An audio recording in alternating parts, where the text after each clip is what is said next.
Колеги, продовжимо робочий день. До слова запрошую полковника Андрія Лисенка. Dear colleagues, I give the floor to Colonel Andriy Lysenko, who is the spokesperson for the antiterrorist operation, with the latest from the east of Ukraine. Good afternoon, dear colleagues. The situation in the zone of antiterrorist operation remains tense.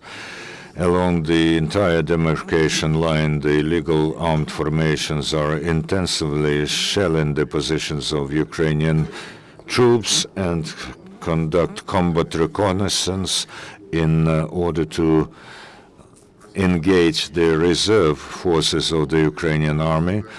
The Russian and terrorist groupings continue relocation in the direction of Debaltseve and Mariupol, and amass personnel and machinery in a number of settlements in Novozovsk district. Also, as intelligence says, the leaders of bandit formations attempt to mobilize the residents of the city of Gorlivka. We detect the increase of the number of military instructors from Russian Federation on the occupied territories of Donbass. They engage in teaching local gunmen of subversive action and provocations. As reported by the Operative Command North in the vicinity of Bakhmutka highway, the Ukrainian military are successfully repelling the attempts of gunmen's offensive. Next to the settlement Zholobok, over the last 3 days, 10 tanks of the illegal armed formations were destroyed. Also, the enemy sustained heavy losses in personnel. Over the last 24 hours, we lost 5 Ukrainian military and 29 got wounded. In general, the situation in the zone of anti-terrorist operation is characterized with a significant decrease of the number of attacks because of heavy losses in personnel and armored vehicles among the gunmen, and they are shelling Ukrainian positions from great distances. At the initiative of President of Ukraine, the Cabinet of Ministers of Ukraine has adopted a resolution that provides for additional remuneration for the anti-terrorist operation participants. The military who take direct participation in anti-terrorist operation get a double salary.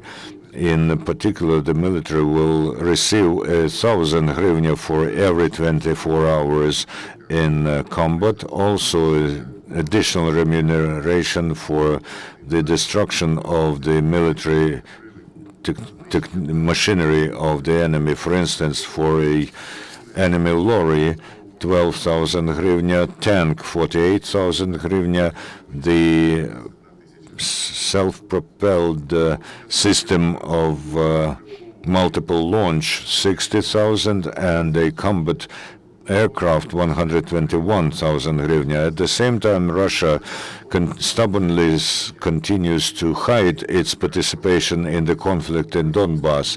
The head of the Security Service of Ukraine, Lysenko, said that over the period of 20th to 23rd of January, said that at the instruction of the General Staff of the Armed Forces of Russian Federation, entered the territory of Ukraine temporarily controlled by the terrorists 7 mobile crematorium.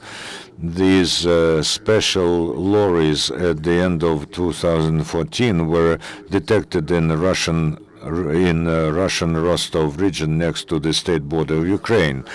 He also said that the hotline of the Security Service of Ukraine is being addressed every day by dozens of Russian citizens who are looking for their relatives, including Russian military sent criminally by the Russian Federation to the territory of Ukraine.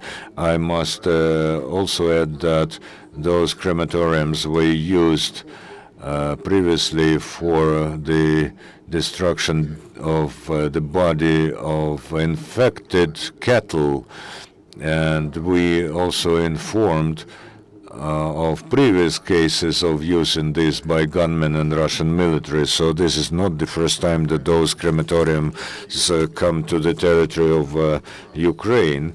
The works on restoring the life, everyday life in frontline towns of Donbass continues. Yesterday, the Cabinet of Ministers adopted the decision on allocating 10 million hryvnia from the reserve fund to conduct first priority restoration works in Mariupol and provide financial help to the families of those who died and suffered. More than 3,000 people got help at the 2 warming up points, and also there's a field kitchen. Almost 20 tons of construction materials and first necessity goods were sent from Kiev. In the city of Avdiivka, there's the supply of technical and drinking water to the central city hospital, the old people's home, and other social institutions. In Debaltseve, apart from this, the electricity supply is organized to a bomb shelter and other objects from movable electricity stations, 6 electric generations, and 2 field kitchens. On the 27th of January to Kramatorsk, the humanitarian relief from Kirovohrad region came, bringing the roof tiles. In the crossing point Tisa in Transcarpathian region, there's a lorry came with humanitarian help from Austria, a number of tents.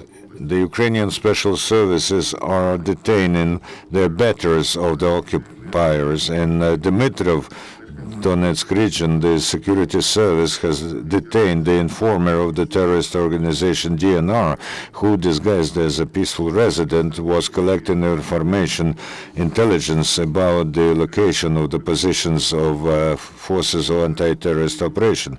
Yesterday, the administrative border with the temporarily occupied territory of the Autonomous Republic of Crimea, the border patrol has detained a citizen who was moving to the continental part of Ukraine through the control point Chonhar. He has produced a passport of a citizen of Russian Federation that was issued on the temporarily occupied territory of the Autonomous Republic of Crimea and is not valid on the territory of Ukraine and the entire civilized world. It was found out that previously, he was on Ukrainian military service in the Autonomous Republic of Crimea, but in March 2014, he broke his oath and joined the armed forces of Russia. He also, on the beginning of 2015, stole a car and tried to move to one of the regional centers of Ukraine. Also at the control point Chonhar, during the search of a car, the border guards have detected 16 hunting rifles and almost 2,500 hunting rounds of various caliber. Almost 300 law enforcers are supporting public order in Mariupol. The Ukrainian law enforcers in Avdiivka, Marinka, Debaltseve, Dzerzhinsk, and other cities and settlements continue to serve, and during the intervals between shellings, they come to the location of the events and crimes. They register all the facts of illegal actions and help the suffering people. The Ukrainian National Guards and anti-aircraft defense are watching the sky in the hottest spots of the anti-terrorist operation zone, including Mariupol. Their task is to detect and destroy air targets of the enemy, including enemy drones.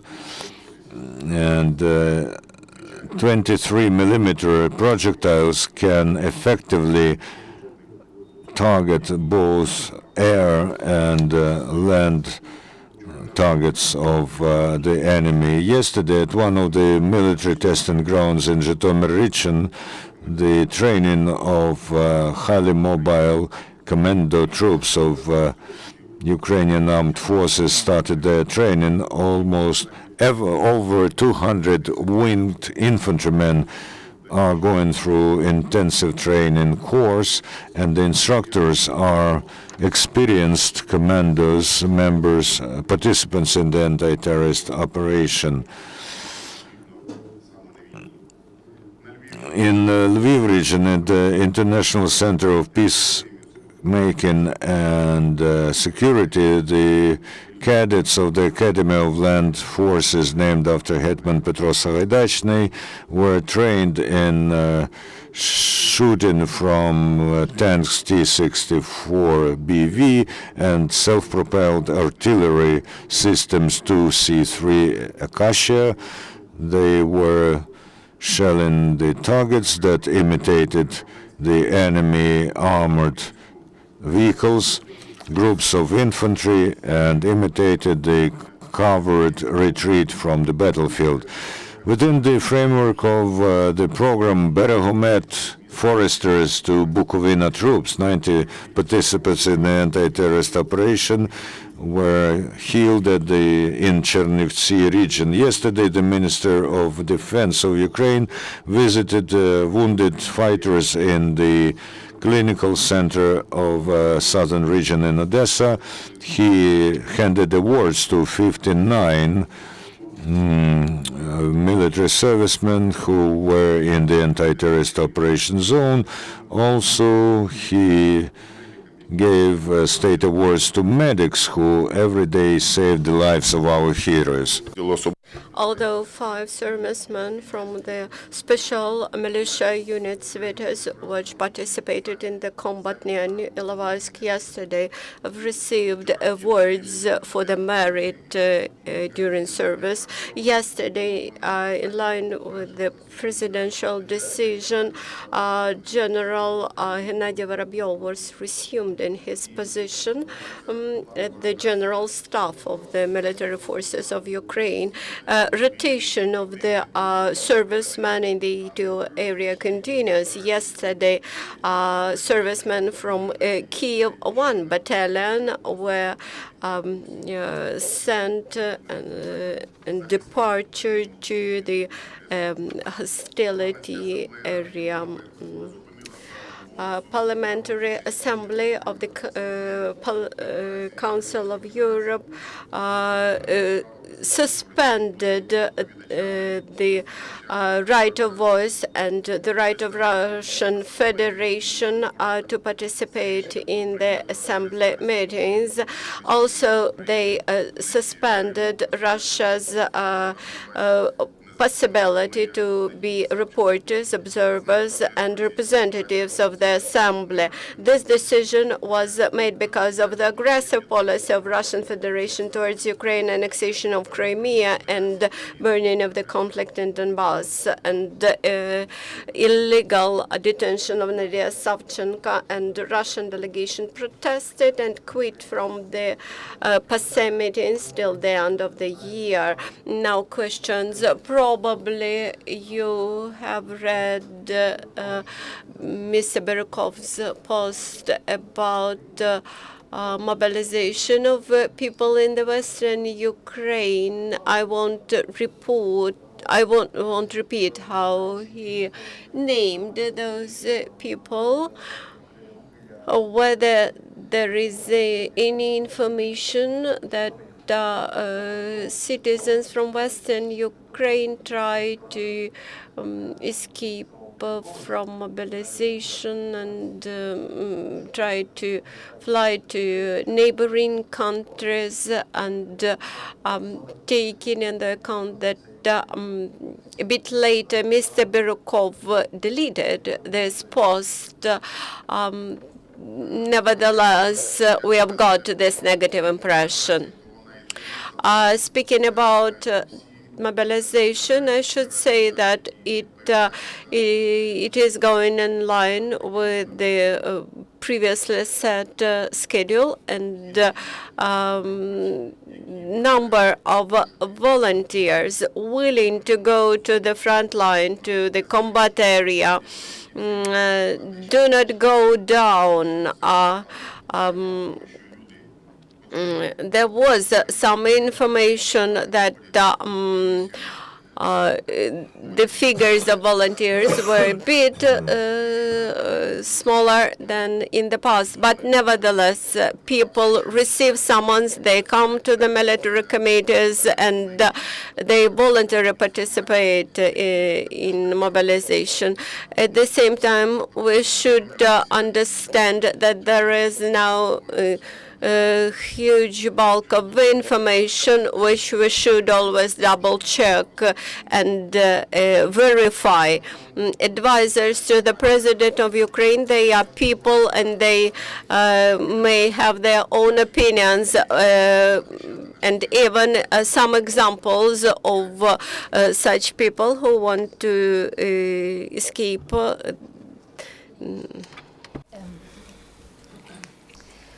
Could you please elaborate a little bit more about the situation in Debaltseve? There are some reports saying that Ukrainian soldiers could be surrounded there. Is that true? Can you talk about that? Thank you.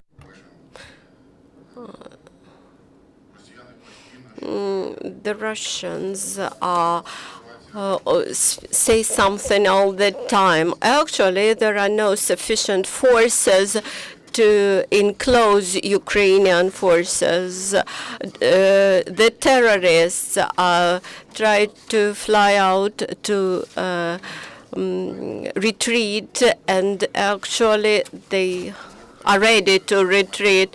We have got some alarming information.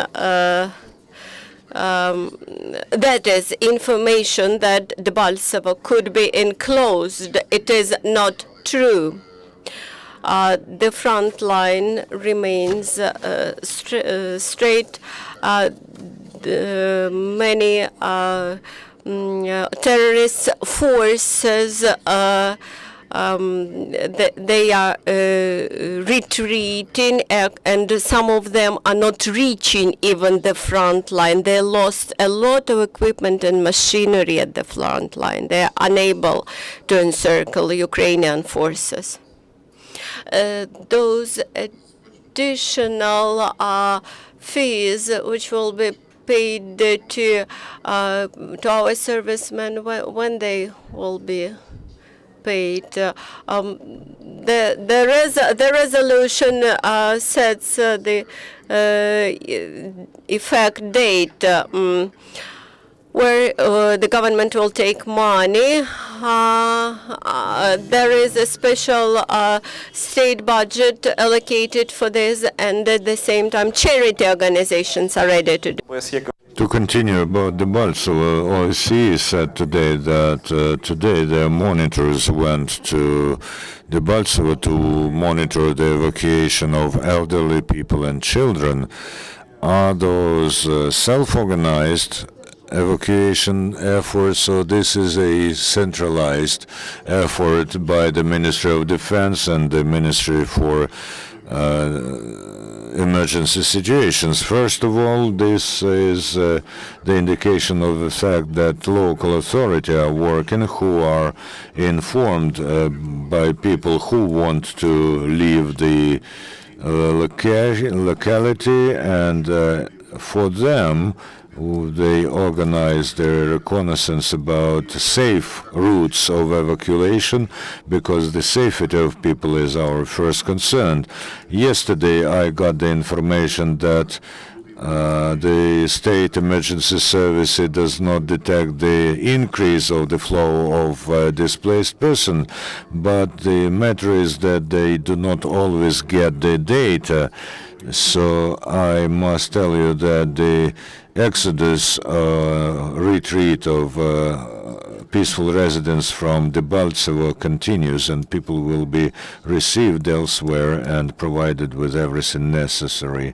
No more questions. Thank